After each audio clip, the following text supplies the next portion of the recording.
What's up, everybody? Welcome back to the channel. It's New Year, so that means we're gonna try something new as our New Year's resolution. It's 2021, and I'm here with my friend Evan.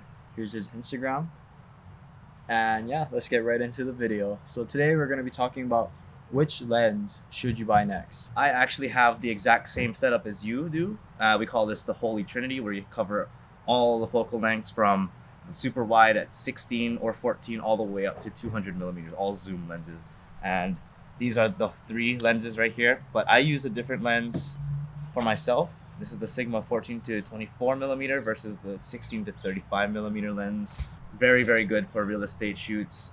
I only use 14 for real estate shoots ever, really. 24 to 70 is basically your best all-around lens for portraits, for commercial work, so even some weddings. And the long lens for wildlife photography, which we don't really do here too much. Only surf, only surf. Only surf, right.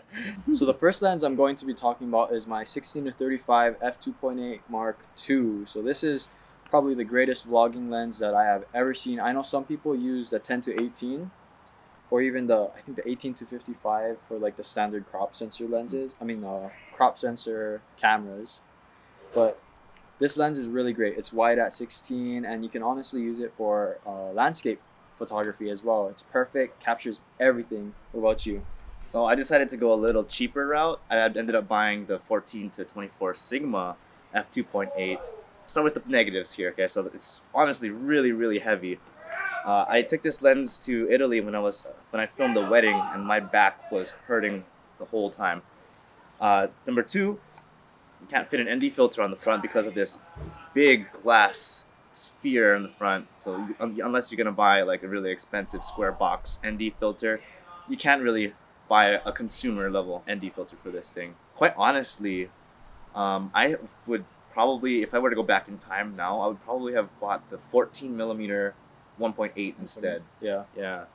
I thought that the zoom range on this one from 14 to 24 would be useful, but I ended up not really using it too much just because it does not a very wide range, and I'm using it for the wide angle anyways. Yeah. If I were to go back in time, I'd probably buy the 14 millimeter or even the 16 to 35 because you can honestly shoot portraits with the 35. The L series have all the red rings around it, and that's how you know you made it. No, I'm kidding. But the red rings just signify that it's a L series lens, which is like a little bit more sharper compared to like the f1.8 or even the 1.4. Sigma is also a great, what would it be, a third party lens. I have a Sigma 35 millimeter filming right now. It's very sharp, probably my favorite lens for portraits. So yeah, there's nothing wrong with third party lenses. So up next, ladies and gents, we have the 70 to 200, the beast of a camera lens. The probably just as heavy as the 14 to 28 or 14 to 24. Pretty heavy. So like imagine this, you're in a zombie apocalypse and you're just running around with this thing. Wow. Hit one of the zombies on the head. You can make it alive through all that. You don't have to reload this baby, unlike guns. Pack.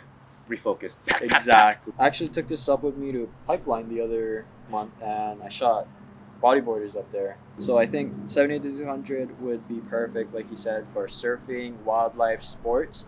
I've used this for football, made a video out of it, and it comes with IS, which is image stabilization, which kind of stabilizes your video and pictures if you're doing soul shutter.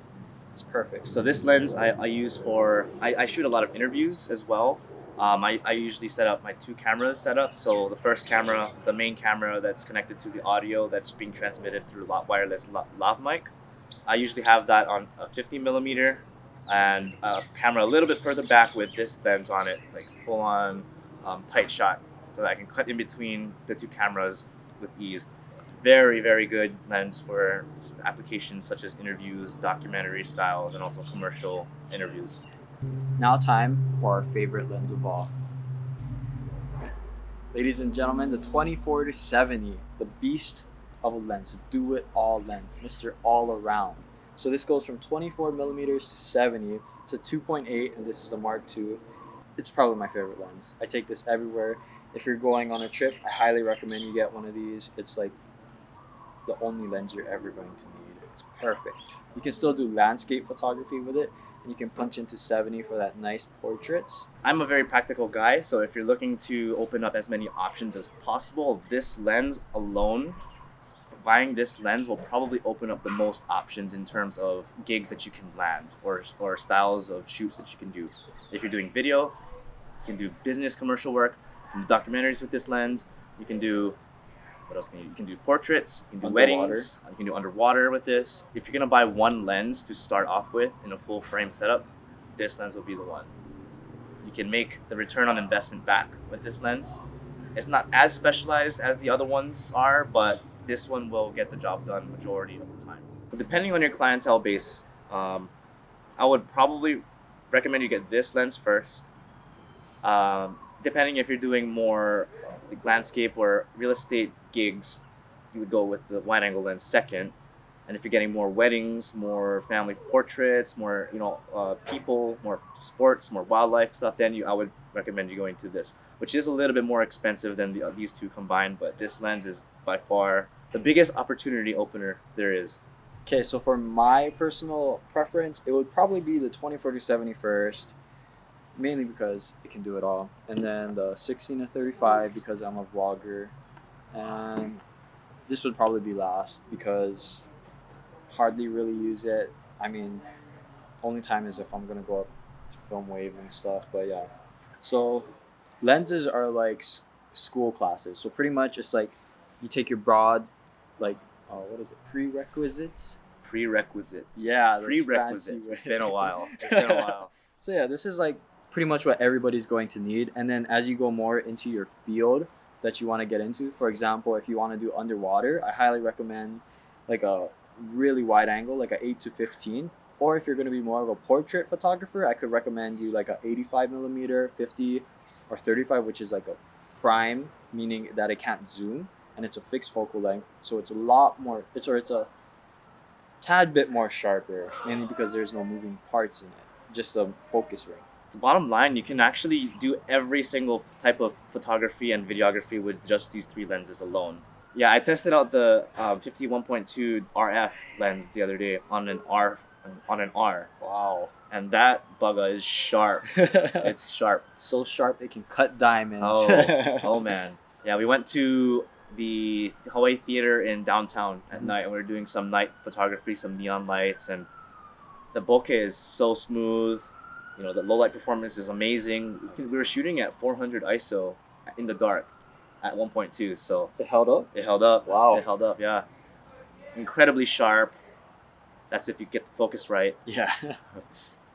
But yeah, that 51.2 RF is no joke. It's a really good lens.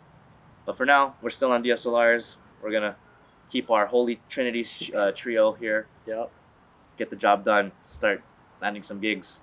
So thank you guys so much for watching this video. We hope that we lend a hand to you with this. If you guys enjoyed the video, be sure to leave a like and comment down below. If you guys want to see more content like this, be sure to subscribe and hit that bell notification to be notified whenever I post. Thank you guys for tuning in. I'll catch you guys in the next video. Peace.